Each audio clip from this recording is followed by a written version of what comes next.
By early 1944, the Second World War had reached a critical imbalance.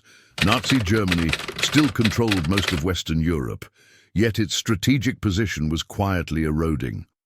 On the Eastern Front, the Soviet Union was bleeding the Wehrmacht dry, destroying entire German armies at a pace Berlin could no longer replace.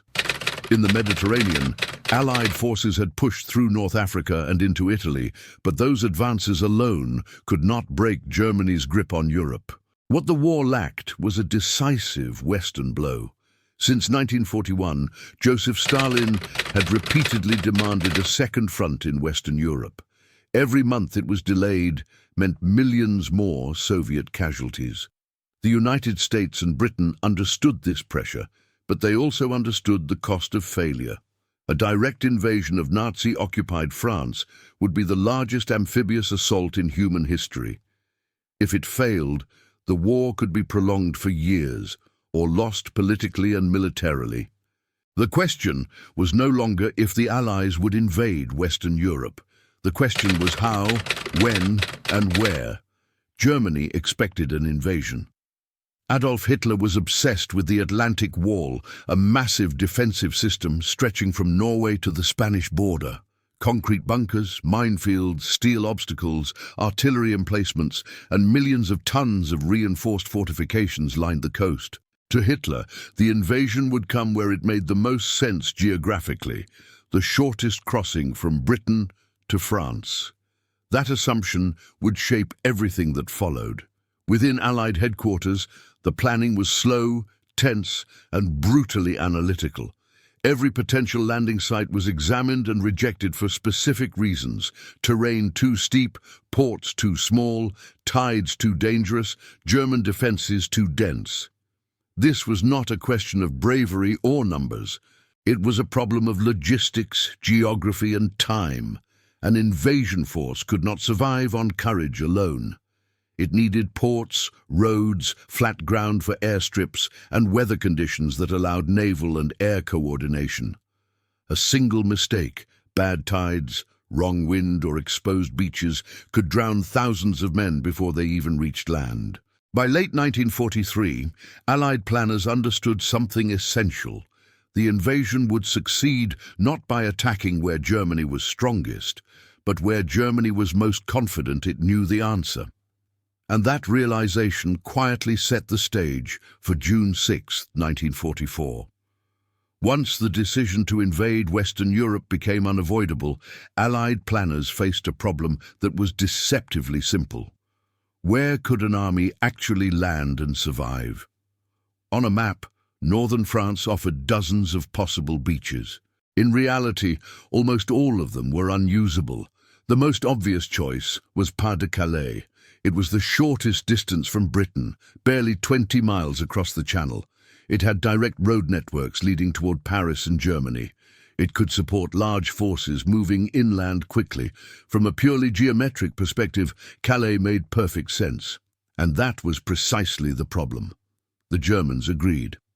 By 1944, Pas-de-Calais was the most heavily defended stretch of coastline in Europe. Massive coastal guns, thick concrete bunkers, dense minefields, and veteran units were concentrated there. German intelligence believed, correctly from a logical standpoint, that no rational Allied commander would choose a longer, more dangerous crossing if a shorter one existed. Hitler himself was convinced the main invasion would strike there. Other locations were examined and discarded. The Bay of Biscay was too far south and exposed Allied forces to long supply lines. The Brittany Peninsula offered ports, but its narrow geography made it easy for German forces to isolate and crush a beachhead. Southern France was ruled out for 1944 due to insufficient landing craft and competing priorities in Italy. That left Normandy, a region that at first glance seemed almost unsuitable. Normandy had no major ports capable of supporting an invasion. Its beaches were longer, tides more complex, and weather more unpredictable. The coastline was backed by hedgerows, sunken lanes, and uneven terrain that favored defenders. German planners considered it a secondary sector, lightly held by a mix of static divisions, older soldiers, and under-equipped units. But Normandy had one critical advantage. The Germans did not believe it was the real target. This belief was not accidental. The Allies deliberately reinforced it through Operation Fortitude, a vast deception campaign involving fake armies, inflatable tanks, false radio traffic, double agents, and even fictional generals. German intelligence was fed a steady stream of evidence pointing toward Calais. Everything the Germans saw confirmed what they already believed. Normandy, meanwhile, sat quietly in the background. It offered wide beaches suitable for mass landings, terrain that could be secured and expanded gradually, and proximity to southern England that allowed continuous air cover. Most importantly, it exploited German certainty. The defenses were real, but incomplete. The response forces existed, but were positioned elsewhere. By early 1944, Allied planners accepted a hard truth. Normandy was not the safest place to land. It was simply the least defended place the Germans were most confident would not be used. That confidence would prove fatal. Normandy was not just a location. It was a set of physical constraints that dictated everything: timing, tactics, casualties, and survival. The invasion beaches stretched across roughly 50 miles of coastline, later codenamed Utah Beach, Omaha Beach, Gold Beach, Juno Beach, and Sword Beach. Each beach had different terrain, defenses, and degrees of danger, but all shared one defining feature. Normandy was built for defenders, not attackers. Behind the beaches lay low bluffs, villages, and the infamous bocage, dense hedgerows grown over centuries, forming natural walls of earth and vegetation up to 8 feet high. These hedgerows limited visibility, blocked armor movement, and turned every field into a potential ambush site. German infantry could move unseen, tanks could not. What looked like farmland on maps would become a nightmare for advancing troops. The beaches themselves were shaped by extreme tides. In some areas, the tide receded more than 600 feet, exposing wooden stakes, mines, and steel obstacles designed to rip apart landing craft.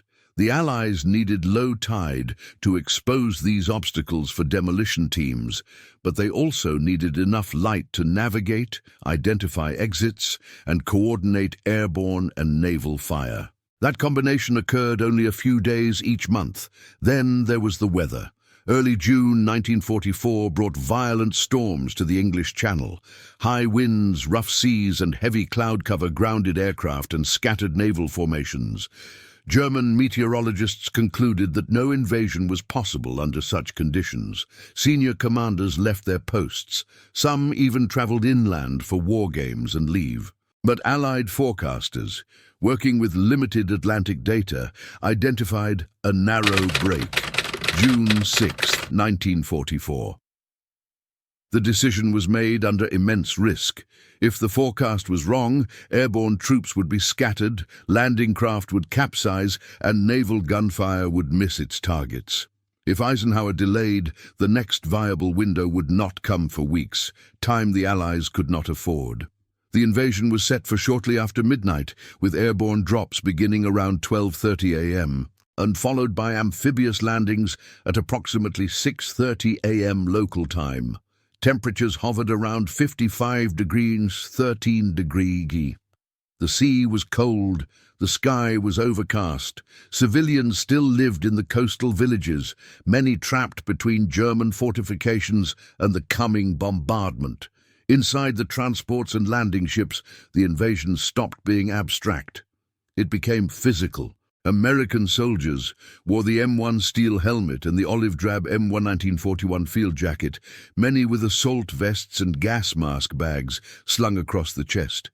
Over their uniforms were bulky inflatable life belts, Mae Wests, because the greatest threat was not bullets yet, but drowning. Boots were tied tight, faces were blackened, rifles were greased against salt water.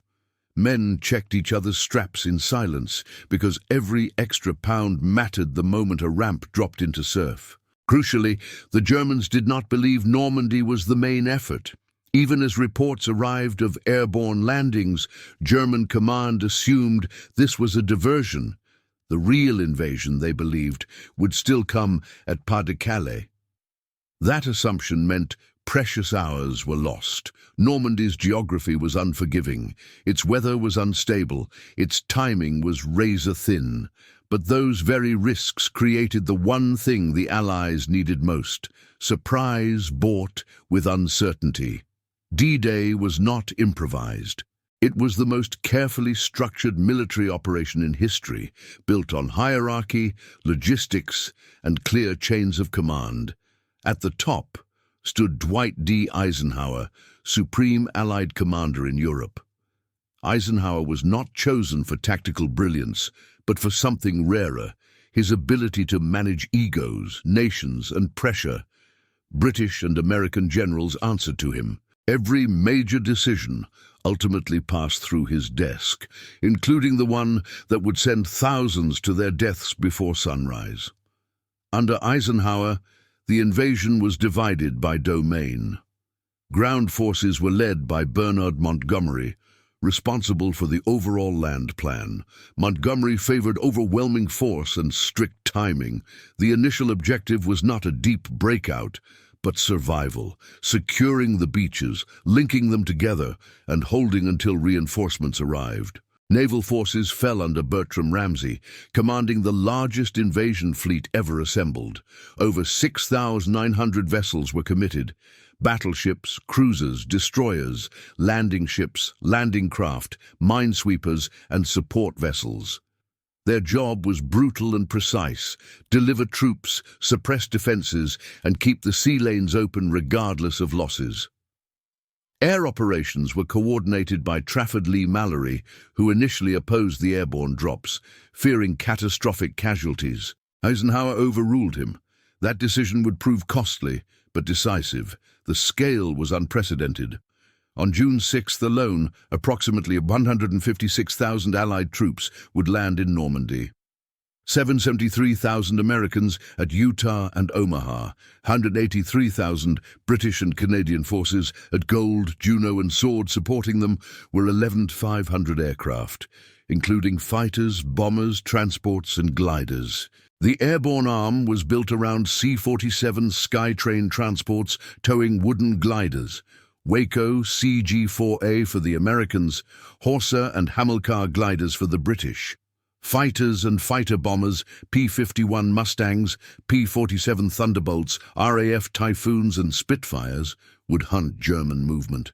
Heavy bombers struck rail yards and road networks not to win dogfights, but to slow the German brain, supply communications, and reinforcement. More than 20,000 paratroopers from the U.S., a 2nd and 101st Airborne Divisions and the British 6th Airborne were dropped behind enemy lines hours before dawn. Opposing them were roughly 50,000 German troops in the immediate coastal sector, static infantry divisions, many under strength, some composed of older soldiers or conscripts from occupied territories. Armor was present but crucially misplaced. German command structure was fractured. Field Marshal Gerd von Rundstedt believed armored reserves should be held inland. Erwin Rommel, commanding Army Group B, believed tanks must be near the beaches to crush the invasion immediately. Hitler resolved the dispute by doing neither, keeping key Panzer divisions under his personal control, requiring his direct authorization to move. That authorization would not come in time. The Allied plan accepted casualties as inevitable, but relied on one assumption above all others: German confusion during the first 24 hours. If the beaches held until nightfall, the invasion would live. If not, it would collapse into the sea.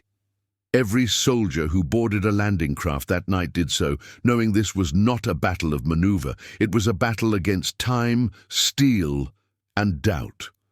And the clock was already running. The invasion of Normandy did not begin on the beaches. It began in darkness. Shortly after 0 on June 6, 1944, hundreds of Allied aircraft crossed the French coast at low altitude. Their targets were not beaches or bunkers, but roads, bridges, causeways and crossroads miles inland. If these points were held, German reinforcements would be slowed, misdirected or stopped entirely. The men inside those aircraft belonged to the US 82nd and 101st Airborne Divisions and Britain's 6th Airborne Division. They were elite troops, but even elite soldiers could not control what came next. The weather betrayed precision. Low clouds, heavy wind, and scattered anti-aircraft fire broke up tight formations. Pilots lost visual references. Navigation lights vanished into darkness. Drop zones were missed, sometimes by miles. Entire units were scattered across the Norman countryside in ones and twos. Paratroopers landed in flooded fields, orchards, hedgerows and villages they had never seen on a map. Some drowned under the weight of their gear. Others landed directly on German positions. Radios were lost. Officers were separated from their men. Plans disintegrated in minutes, and yet something unexpected happened. The very chaos that should have doomed the airborne operation paralyzed German command. Small groups of American paratroopers began moving immediately. Without orders, without knowing the wider situation, they attacked anything that looked important. A farmhouse with a radio antenna, a road junction, a bridge, a convoy. German units began reporting attacks everywhere, north, south, east, west. To German headquarters, it did not look like a scattered drop. It looked like a massive infiltration. Reports flooded in describing airborne landings far inland, some claiming entire divisions had dropped. German officers could not tell where the main effort was. Requests for reinforcements conflicted. Orders contradicted one another. Meanwhile, British paratroopers executed one of the most precise actions of the entire invasion. Just after midnight, gliders landed within meters of their objectives near the Orne River. In minutes, they seized critical bridges intact, later known as Pegasus Bridge, cutting off German counterattacks from the east. By 03 German commanders faced a nightmare scenario. Communications disrupted, roads blocked, bridges lost, reports inconsistent and unreliable. Most dangerous of all, they did not know whether Normandy was the real invasion or just another deception. By the time the first light appeared over the English Channel, German defences were already reacting late, confused and fragmented. And offshore, unseen in the darkness, an armada unlike anything in history was closing in. The airborne troops had not landed cleanly, but they had landed effectively. The invasion was already underway before a single landing craft touched sand. Just before 05:30 on June 6, 1944, the darkness over the English Channel began to thin, and with the first light came a sight no German coastal defender had ever imagined possible. The horizon was no longer empty. It was solid steel. More than 5,000 ships, battleships, cruisers, destroyers, transports, landing craft filled the sea from end to end. To soldiers manning German bunkers along the Atlantic Wall, it looked as if the ocean itself had risen and moved toward them. For months, German intelligence had expected an invasion, but not here, not now, not like this. At 05:52, Allied naval guns opened fire. Battleships such as USS Texas, USS Arkansas, and HMS Warspite unleashed shells weighing over a ton. Coastal batteries were targeted with mathematical precision. Concrete bunkers shook, observation posts collapsed, communication lines were severed. German defenders who survived the initial bombardment were left stunned, half-deaf, and blinded by dust and smoke. Destroyers moved dangerously close, hunting specific strongpoints, while the invasion's workhorses pushed in behind them. LSTs, landing ship tank, LCTs, landing craft tank, LCIs, landing craft infantry, and hundreds of LCVP Higgins boats, thin-skinned craft built for one job, slam into surf, drop a ramp, and spill men into gunfire. At the same time, Allied aircraft struck inland. Bombers attempted to suppress artillery positions behind the beaches, while fighter bombers roamed freely, attacking roads, rail lines, and moving columns. German commanders attempting to move reserves found bridges destroyed and convoys pinned down from the air. Still, the bombardment was not perfect. Some German strongpoints survived. Some artillery crews endured the shelling in reinforced bunkers. When the naval fire lifted, machine guns re-emerged, especially along the most heavily defended sectors. At 06:30, the first American landing craft hit the beaches. When those ramps dropped, most Americans stepped forward, holding the M1 Garand chambered in 30-06, 8 rounds in an en-bloc clip, semi-automatic fast. Others carried the M1 carbine, lighter and quicker in close terrain. Squad firepower came from the bar, also. 30-06, while officers and some assault troops carried the Thompson submachine gun in 45 ACP. Engineers carried Bangalores, wire cutters, and satchel charges. And somewhere behind them, bazooka teams held 2.36-inch rockets, the simplest answer to steel. At Utah Beach, currents pushed landing craft south of their intended sectors. What could have been disaster became advantage. The defenses here were lighter, the exits less covered. Brigadier General Theodore Roosevelt, Jr., landing with the first wave, famously assessed the situation calmly and declared, "We'll start the war from right here." Leadership adapted instantly. Units reorganized. Casualties remained relatively light. At Omaha Beach, the opposite occurred. Here, German defenses were intact, elevated, and deadly. Bluffs overlooked the sand. Interlocking machine gun fire cut down men as ramps dropped. Many landing craft were destroyed before reaching shore. Tanks sank in deep water. Entire units were pinned down with no cover except the bodies of the fallen. Offshore, many duplex drive Sherman tanks, DD tanks, fitted with canvas flotation screens and propellers, never made it. In rough water, some sank before reaching shore, taking crews with them. On British and Canadian sectors, specialized armored vehicles, Hobart's funnies, helped solve problems the Americans had to bleed through. Flail tanks beating minefields, aviary assault tanks firing heavy demolition charges, and armored engineering vehicles clearing lanes under fire. For a critical hour, Omaha teetered on the edge of failure. German defenders believed, briefly, that they might throw the Americans back into the sea. But what they did not see was the deeper American advantage already at work. Small groups of U.S. infantry began moving forward without orders. Rangers scaled cliffs under fire.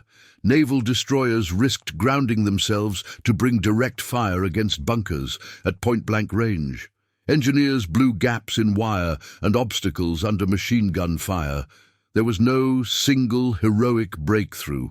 There was relentless pressure. German officers reported that the Americans did not retreat, even when pinned, even when suffering heavy losses.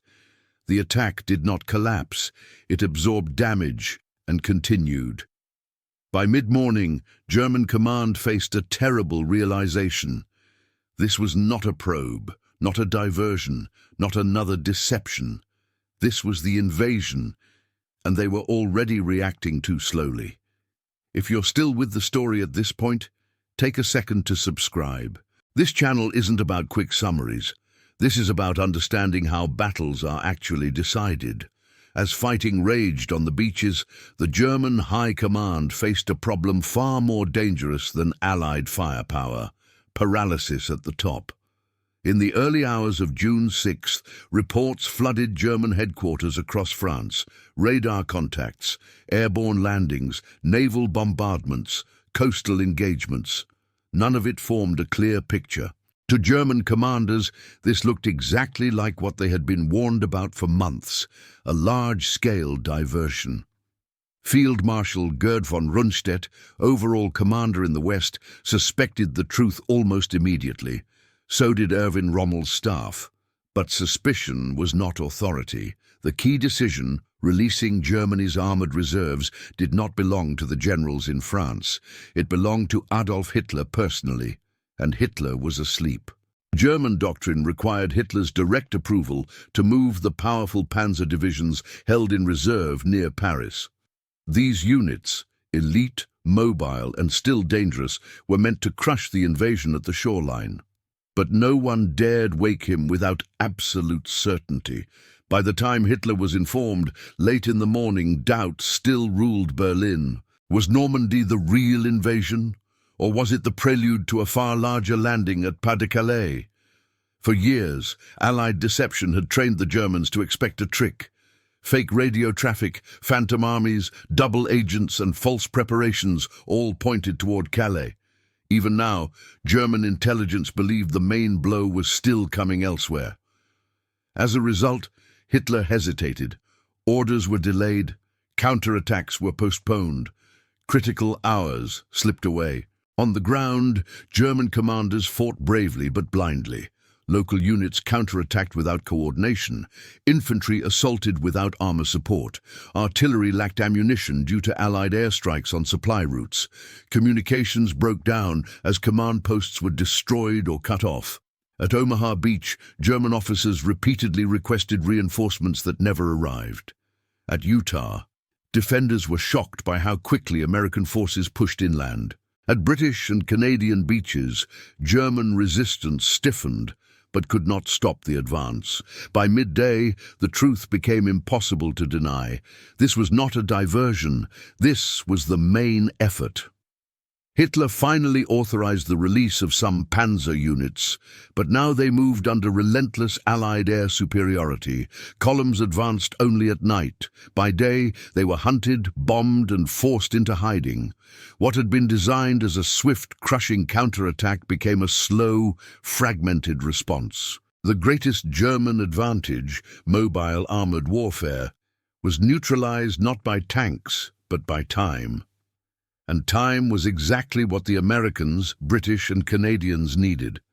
By the afternoon of June 6th, the Allies had secured footholds on all 5 beaches. Not perfectly, not cheaply, but firmly. The German command now faced an irreversible reality. They had failed to destroy the invasion at the waterline. And once that moment passed, Germany's chances in the West began to die. By the evening of June 6, 1944, the question was no longer whether the Allies had landed. The question was whether the Germans could still throw them back into the sea. The answer was becoming clear, and it was not in Germany's favor. As Allied troops pushed inland from the beaches, they encountered terrain that was both challenging and revealing. Normandy was a patchwork of hedgerows, sunken lanes, small villages, and open fields. The bocage country favored defenders, limiting visibility and restricting movement. German units knew this terrain well and attempted to use it to slow the advance. But the Americans had planned for this too. Allied air superiority now asserted itself fully. By dawn on June 7th, the skies over Normandy belonged almost entirely to the Allies. Fighter bombers, P-47 Thunderbolts, P-51 Mustangs, and British Typhoons roamed freely.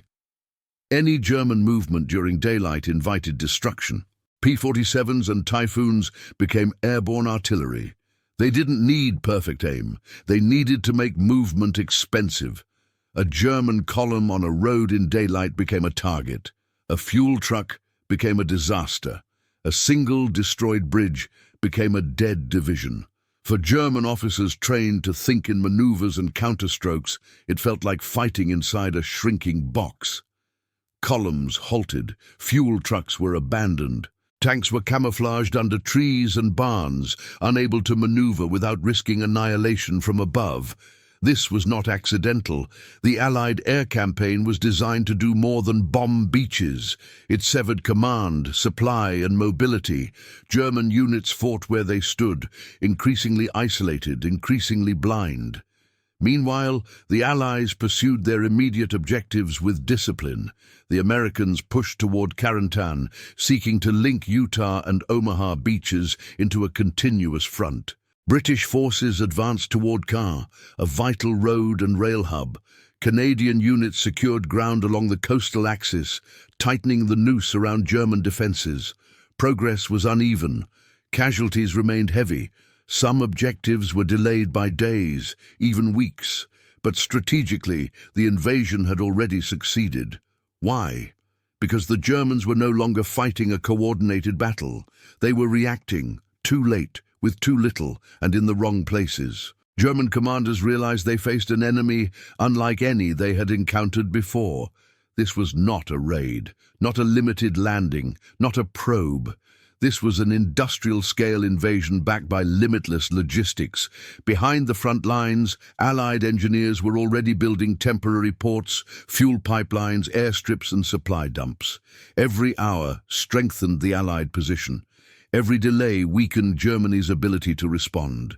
If this is giving you a clearer picture than most documentaries, hit like. It tells the algorithm to push long-form history instead of short attention noise. Perhaps most devastating of all was the psychological shift. German officers began to understand that they had misread the enemy completely. The Americans were not reckless. They were methodical, but fast. They accepted losses, but never lost momentum. And above all, they kept coming. By the end of June, over 1 million Allied troops would be ashore in Normandy. Thousands of vehicles, tanks, and guns followed. What began as a gamble on a narrow strip of coast had become an unstoppable flood. For Germany, June 6th had been the day the invasion began. For the Allies, it was the day the road to Paris, and ultimately Berlin, was opened. In the days following June 6, 1944, the truth began to surface inside the German command structure. Not slowly, not subtly, but with a kind of brutal clarity that left no room for illusion. At first, Hitler and the OKW, Oberkommando der Wehrmacht, clung to denial. Reports from Normandy were fragmented. Communications were disrupted by Allied bombing. Field commanders contradicted one another. Some claimed the landings were contained. Others warned that the situation was already slipping out of control. Hitler chose the version he wanted to believe. He remained convinced that Normandy was not the main invasion. He believed the real blow would fall at Pas-de-Calais. The phantom army created by Allied deception, Operation Fortitude, had done its job perfectly. German armored reserves, including the powerful 15th Army, were held back, waiting for an invasion that would never come. This hesitation was fatal. German generals on the ground understood the danger immediately. Field Marshal Gerd von Rundstedt and Field Marshal Erwin Rommel both urged rapid concentration of forces against the beachhead. Rommel warned that if the Allies were not crushed within the first 48 hours, the war in the West would be lost. But authority did not rest with them. It rested with Hitler, and Hitler delayed. Panzer divisions were released late, piecemeal, and under constant Allied air attack. When they moved at night. When they stopped, they hid. What should have been a decisive counterstroke became a series of isolated, ineffective engagements. Inside German headquarters, the tone shifted from confidence to alarm. By mid-June, intelligence reports painted a grim picture. Allied supply flow was far greater than expected. Airfields were appearing behind the beaches. Artificial harbors, mulberries, were functioning. The Americans and British were not improvising anymore. They were entrenching. German officers began to use a word that had been absent from Western Front discussions for years: inevitability. The realization was devastating. Germany no longer controlled the tempo. Germany no longer chose where to fight. Germany no longer had the reserves to reverse the situation. The Western Front had become a war of attrition, exactly the kind of war Germany could not win. And perhaps the most unsettling realization of all came quietly, almost reluctantly. The United States had mastered modern warfare. Not through brilliance alone, not through courage alone, but through coordination, air, sea, land, logistics, intelligence, operating as a single system. D-Day was no longer just a landing. It was a strategic point of no return. From that moment forward, German commanders were no longer asking how to defeat the Allies in France.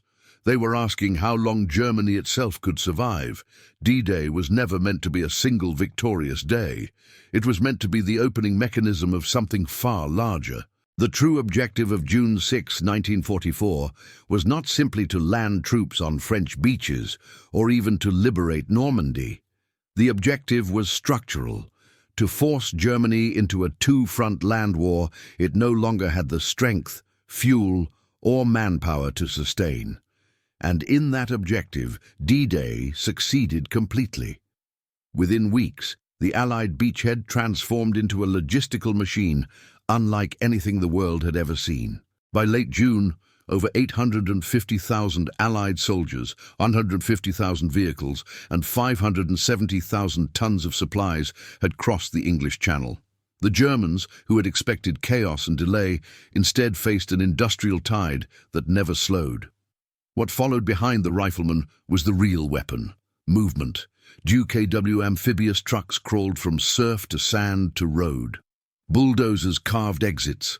Engineers marked mine lanes. Trucks stacked supplies into dumps that grew by the hour. The beachhead wasn't just held. It was converted into a machine. The Allies advanced inland methodically. The hedgerows of Normandy slowed progress and cost lives, but they did not stop momentum. American forces adapted tactics, modified vehicles, and learned faster than German defenses could respond. British and Canadian forces fixed German armor in place, preventing a decisive counterattack. Air superiority ensured that any German movement during daylight was punished immediately. The Germans were no longer fighting an invasion. They were fighting exhaustion. German units suffered from fuel shortages, ammunition scarcity, and constant air attack. Replacements were poorly trained. Equipment losses could not be replaced. Morale eroded as soldiers realized this was not another raid, not another false alarm, not another delayed landing. This time, the Allies were staying. By August 1944, the breakout from Normandy shattered German resistance in France. Paris was liberated. German forces retreated east in disarray. The Atlantic Wall, years in the making, had been bypassed, broken, and rendered irrelevant in less than 2 months. D-Day did not end the war in Europe, but it made the outcome unavoidable. From Normandy onward, the United States and its allies controlled the initiative. Germany reacted, Germany defended, Germany retreated. The strategic balance had flipped permanently. And this is the final truth of D-Day. It was not won by surprise alone. Not by courage alone, not by numbers alone. It was won by decision-making. The decision to wait for the right weather, the decision to deceive rather than confront, the decision to accept losses in the short term to guarantee victory in the long term, the decision to build a system so vast that no single failure could stop it. People often ask, who was the first man to touch the sand? The honest historical answer is that no single name can be proven across 5 beaches, multiple waves, and scattered landings under fire. What we can say with certainty is that some of the earliest identifiable figures include Brigadier General Theodore Roosevelt Jr. at Utah Beach, who came ashore in the first wave, and Ranger elements at Omaha, whose first minutes were spent climbing into gunfire. D-Day doesn't give us one first man, it gives us thousands, arriving almost at once into a storm of steel. For Germany, D-Day was the moment the war became unwinnable. For the United States, it was the moment modern coalition warfare proved its supremacy. Subscribe for more. Not for myths, for the real mechanics of war, decisions, systems, and the moments commanders never admit were out of their control. And from the beaches of Normandy, the road to Berlin was no longer a question of if, only when.